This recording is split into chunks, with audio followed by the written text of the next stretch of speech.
भागते भागते मिळाल भक्कन पड्या गोपीनाथराव मुंडेंच्या मनामध्ये माझ्याबद्दल सहानुभूती असायची. म्हणजे ते आम्हाला कळवायचे की काय काय चालू सामना करावा लागतो.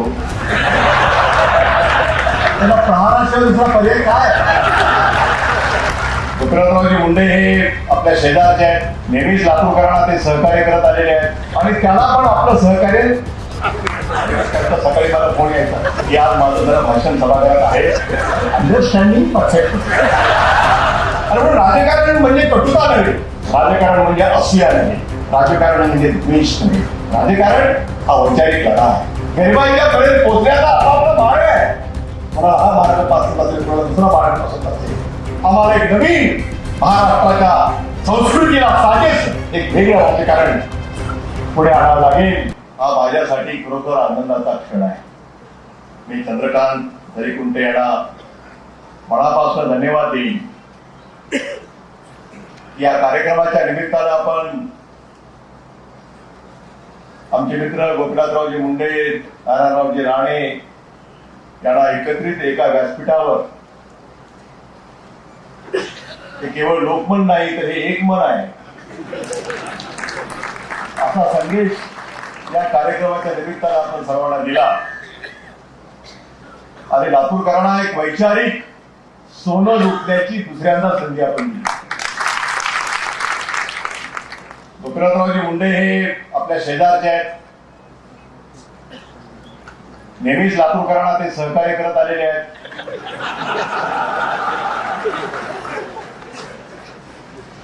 आणि त्याला पण आपलं सहकार्य नेहमी मिळत गेलं म्हणून त्यांनी सांगितलं की मी 5 वेळा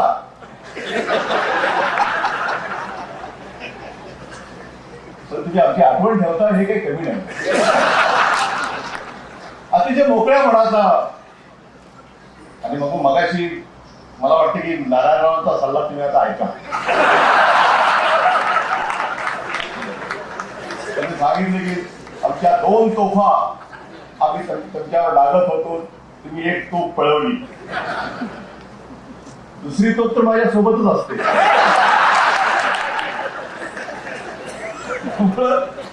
पळवण्याचा काही विषय नाही आहे, परंतु तुम्हाला नारायणरावांनी दिलेला मनापासूनचा सल्ला आज जरी तुम्हाला अडचणीचा वाटत असेल तरी भविष्यामध्ये तो फार उपयोगाचा आहे. एवढा एक मित्र म्हणून मी या निमित्तानं तुम्हाला सांगू इच्छितो. लोकमन हे एका मोठ्या संघर्षातनं, मोठ्या अडचणीतनं या लातूर शहरामध्ये त्याने आपला आगळा वेगळा ठसा जनमानसावर उमटवलेला. ज्या अपेक्षा नारायणरावजी तुम्ही भाषणामध्ये व्यक्त केल्या की पत्रकारिता कशी असावी, त्या दिशेनं चालण्याचा एक छोटासा प्रयत्न लोकमननी आपल्या आयुष्यभरामध्ये केलेला.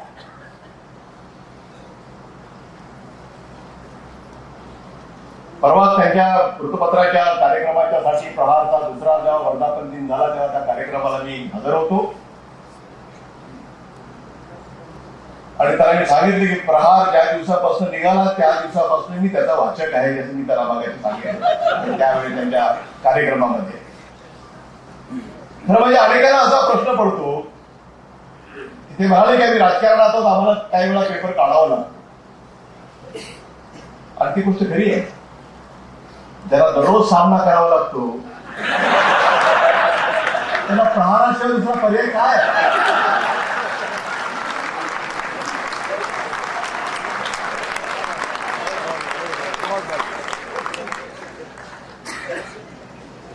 अरे पण नावाप्रमाणे बऱ्याचदा वृत्तपत्र आपण नाव एक देतो आणि वेगळंच वागतो, असं नाही नारायणरावांच्या बाबतीमध्ये. रोखोक जे मनामध्ये आहे, जे पोटामध्ये आहे तेच ओठामध्ये, आणि जे वाटतं ते स्पष्टपणाने लोकांच्या समोर मांडणं हा त्यांचा स्वभावाचा वैशिष्ट्य आहे. तर मी मुख्यमंत्री असताना विरोधी पक्षाचे नेते होते. गोपीनाथराव मुंडे भारतीय जनता पार्टीच्या गटाचे नेते होते. त्यामुळे या 2 जबरदस्त तोफा माझ्या समोर असताना त्याचा सामना मला कसा करावा लागला आहे याची मला पूर्णपणाची जाणीव आहे. विरोधी पक्ष नेते म्हणून ताराराव राणेंनी केलेली विशेषतः अर्थसंकल्पावरची भाषण अनेकांना आश्चर्य वाटेल की फार विद्यापीठाच्या पदव्याच्या आणि किंवा अर्थशास्त्राच्या भांडणीत न पडता एक विरोधी पक्षाचा नेता अभ्यास पूर्ण नेमकं काय बोललं पाहिजे, कसं अंकुश ठेवलं पाहिजे सरकारवर, या संदर्भामधली माहिती घेऊन जी भाषणं त्यांनी सभागृहामध्ये केलेली आहेत, तर म्हणजे त्याचं जेवढं आपल्याला कौतुक करता येईल तेवढं केलं पाहिजे. जबरदस्त सभागृहामध्ये आणि माझ्या पहिल्या वेळा जेव्हा मुख्यमंत्री झालो त्याच्या वेळेला काय काय अडचणी निर्माण झाल्या, सरकार राहतं का जातं अशी अवस्था अनेक वेळा निर्माण करण्याचं काम, कारण गोपीनाथराव मुंडेंच्या मनामध्ये माझ्याबद्दल सहानुभूती असायची, ते आम्हाला कळवायचे की काय काय चालू आहे.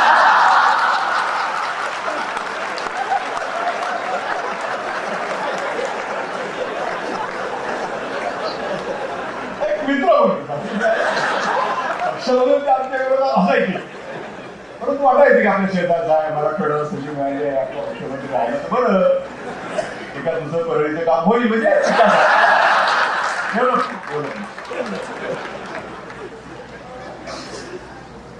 त्यामुळे आम्हाला सुद्धा आमची गणितं वेळोवेळी बदलावी लागली.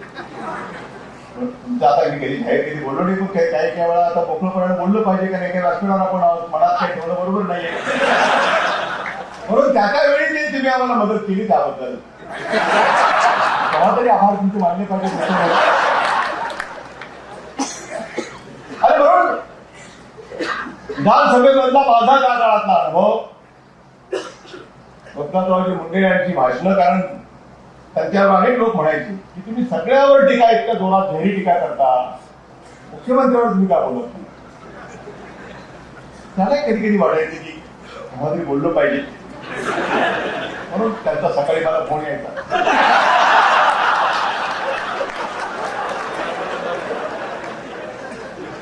की आज माझं जरा भाषण सभागृहात आहे आणि मला जरा तुमच्यावर सुद्धा काही बोलावं लागेल. म्हणजे आवश्यक होतं, कारण अंडरस्टँडिंग परफेक्ट.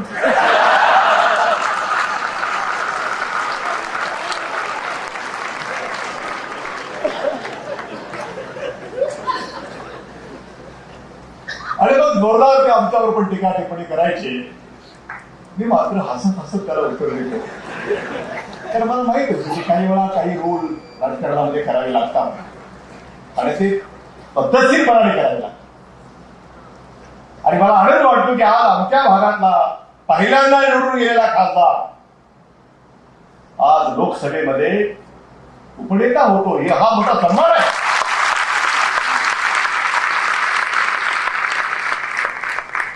आणि त्या ठिकाणी सुद्धा उत्तम परफॉर्मन्स. म्हणजे बऱ्याचदा असं होतं की महाराष्ट्रातला माणूस दिल्लीत पोहोचला तर भाषेची अडचण असते आणि त्यामुळे तिथे इतका मोठा प्रभाव पाडणं बऱ्याचदा शक्य नसतं. परंतु 1 वर्षाच्या आत दिल्लीतली हिंदी आत्मसात केली. पाशा पटेल तुमची हिंदी नाही,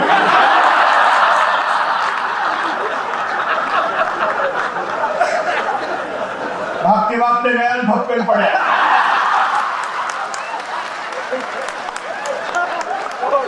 असली हिंदी नाही. दिल्ली की उत्तर भाग, मध्य प्रदेश, राजस्थान या प्रांतातले लोक या पद्धतीची हिंदी बोलतात. अशा पद्धतीची हिंदी आत्मसात करून आणि अतिशय प्रभावीपणाने सरकारच्या धोरणावर प्रहार करण्याचं काम आज लोकसभेमध्ये ते करतायत आणि कमी वेळामध्ये त्यांनी आपली जागा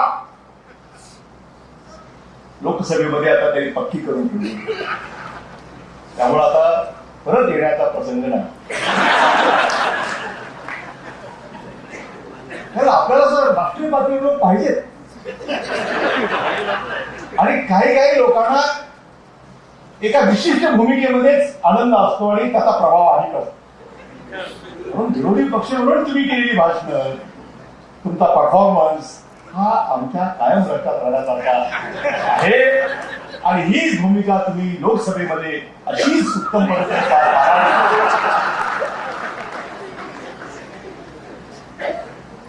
काहीतरी तुमची आता महाराष्ट्रात थोडी अडचण आहे. नागपूरचे काय आहे ते शेतात कधी काय होतं, नागपूरवर सगळं आपलं अवलंबून आहे. त्यामुळं सध्याचा काळ तुम्हाला अडचणीचा आहे, म्हणूनच हा सल्ला नारायणरावांनी तुम्हाला दिलेला आहे. पण मला असं वाटतं की शेवटी माणसं कोण्या विचाराला बांधलेली आहेत, तो विचार पक्का मनामध्ये घेऊन काम करणं. शेवटी राजकारणामध्ये सर्वांनाच समान संधी उपलब्ध असते. लोकांचे प्रेम आशीर्वाद करायला मिळत असतो आणि त्या लोकांच्या विचाराची प्रामाणिक राहून वेगवेगळ्या पद्धतीचं काम करावं लागतं. आणि ते काम प्रत्येक जण आपल्या भूमिका व्यवस्थितपणे निभावत आहे त्याचा मला खरोखर मनापासून आनंद आहे. आणि म्हणून राजकारण म्हणजे कटुता नव्हे, राजकारण म्हणजे असूया नव्हे, राजकारण म्हणजे द्वेष नव्हे. राजकारण हा वैचारिक लढा आहे. गरिबांच्या कडे पोचण्याचा आपापला मार्ग आहे. मला हा मार्ग पसंत असेल, मला दुसरा मार्ग पसंत असेल. माणसं त्याच्या मार्गाने जातात, परंतु उद्दिष्ट मात्र एकच असतं, सामान्य माणसाचं भलं व्हावं. उद्दिष्टामध्ये फरक नाहीये, मार्ग वेगळा असेल त्या मार्गाने लोक जात असतात, नेते जात असतात.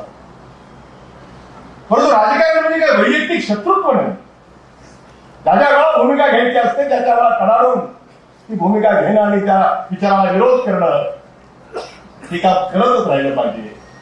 परंतु काही मर्यादा, ज्या लक्ष्मण रेषा म्हणतो आपण, ती लक्ष्मण रेषा ही प्रत्येकाने, मग तुम्ही असेल, नारायण राणे असतील किंवा गोपीनाथराव मुंडे असतील, आम्ही आमच्या लक्ष्मण रेषा ठरवलेल्या आहेत आणि त्या लक्ष्मण रेषेच्या बाहेर आम्ही जात नाही.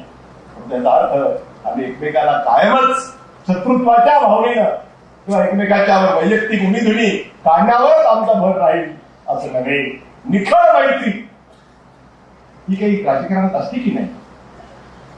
आणि म्हणून निखळ मैत्रीमधूनच आम्हाला एक नवीन महाराष्ट्राच्या संस्कृतीला साजेस एक वेगळं राजकारण पुढे आणावं लागेल की ज्याच्यामध्ये एकमेकाच्या बद्दल प्रेम असेल, आदर असेल, सन्मान असेल, परंतु एकमेकाचे विचार मात्र राजकीय पक्ष म्हणून ते भिन्न असतील. त्या मर्यादा सांभाळण्याचं काम या महाराष्ट्रामध्ये गोपीनाथरावजी मुंडे तुम्ही अतिशय उत्तम पद्धतीने केलेलं आहे. हे जर मी जाहीरपणानं लातूरकरांना जर सांगितलं, त्याला माहितीच आहे, परंतु पुन्हा एकदा जर 3 लोकांनी सांगितलं तर ते चुकीचं ठरणार नाही आहे. आणि म्हणून खरं म्हणजे हा एक अतिशय सुंदर योग आमच्या धुरकुंडेजींनी आजच्या कार्यक्रमाच्या निमित्तानं आणला. आणि त्याने मुद्दाम या ठिकाणी मुंडे साहेब तुम्हाला एवढ्यासाठीच बोलवलं की तुमचा जावाई कसा आता मजबूतीने उभा आहे, तुमच्याकडनं काही अपेक्षा करण्यासाठी नाही, पण किमान सासऱ्याला कळलं पाहिजे की आपला जावाई चांगल्या घरात तर गेलेलाच आहे, परंतु बिघडला नाही, योग्य मार्गावर आहे, योग्य दिशेने तो पुढे चाललेला आहे हे तुम्हाला समजावं एवढ्यासाठी. आणि आणखी कुणी काही गावामध्ये काही मुली असतील तर लागू करायच्यासाठी तुमची जावाई सुरक्षित असतात हा संदेश या कार्यक्रमाच्या निमित्तानं त्यांनी दिलेला आहे.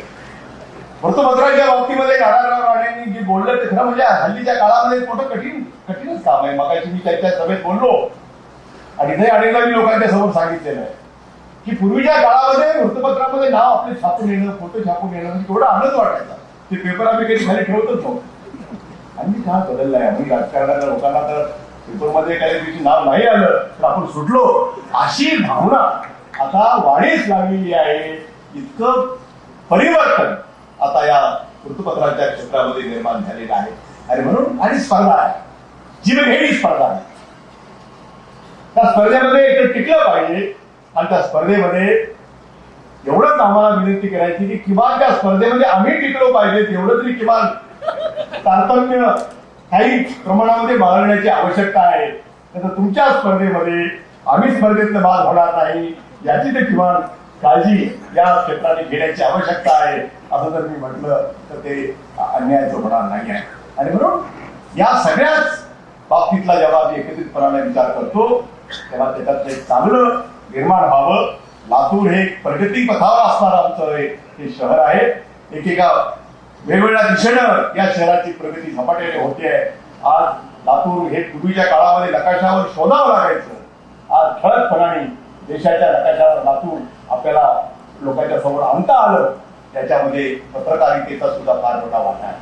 तुम्ही सर्वांनी या दिशेनं लातूरला मोठं करण्याच्यासाठी अनेक वेळा लातूरचे प्रश्न असतील, लातूरच्या समस्या असतील, त्या मांडण्याचा तुम्ही प्रयत्न केला आणि त्याच्यातनं ही लातूर एका वेगळ्या पद्धतीने मग शिक्षणाच्या क्षेत्रात असेल, सहकाराच्या क्षेत्रामध्ये असेल, उद्योगाच्या क्षेत्रामध्ये असेल, या प्रत्येक क्षेत्रामध्ये एक एक पाऊल टाकत लातूर पुढे निघालेला आहे. आणि म्हणून तो एक आनंद या कार्यक्रमाच्या निमित्तानं आपण सगळे मिळून एकत्रितपणे साजरा करत आहोत. आणि म्हणून आज मला खरोखर अतिशय मनापासून आनंद आहे की 25 वर्ष तुम्ही पूर्ण केले.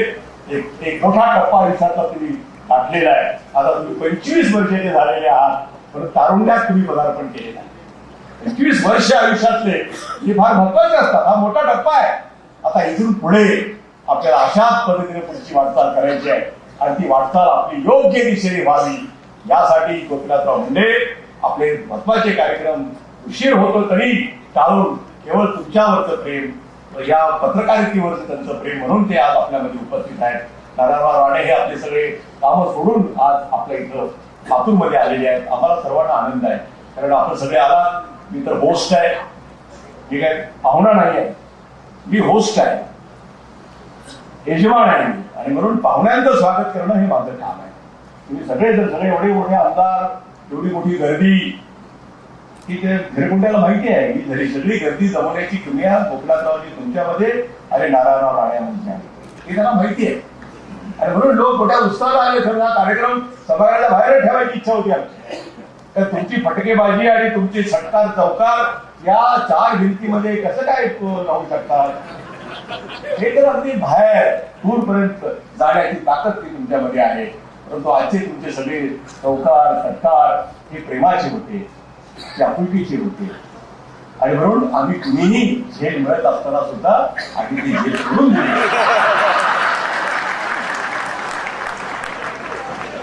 झेल आम्ही घेतले असते तर मग मला आऊट व्हावं लागलं.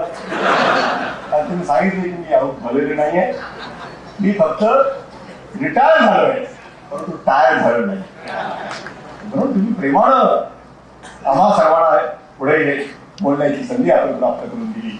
मी मनापासून पुन्हा एकदा धन्यवाद देईन घरेकोंडेजींना की आपण या कार्यक्रम आता याच्या पुढे कुठल्याही वृत्तपत्राला एखादा कार्यक्रम करायचा असेल तर मोठी अडचण निर्माण केली तुम्ही. आता लोक म्हणतील की आता ह्याच्या वरच गेलं पाहिजे, ह्याच्यावर काही महाराष्ट्रात काही. त्यामुळं पुढे अडचणच केली आहे तुम्ही. आता पुढच्या भविष्यामध्ये ज्याचे 25 पूर्ण होतील आता त्यांच्यासोबत प्रश्न आहे की आता कुणाला बोलवायचं.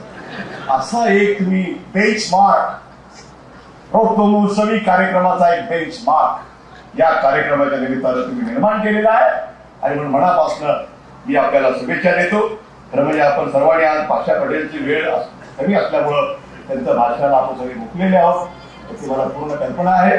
परंतु मी एवढंच त्यांना जाता विनंती करेन की ज्या वेळा गोपीनाथरावजी मुंडे तुमच्या सहवासात येतील कृपया त्यांच्याशी मराठीतच बोलावं कारण त्यांच्या हिंदीवर परिणाम होणार नाही. त्यांची काळजी घ्यावी. आता कुठे आम्ही त्या हिंदीमध्ये जमलोय तिथं आणि मध्ये जर तुमचं जर आलं तर आमची अडचण होईल.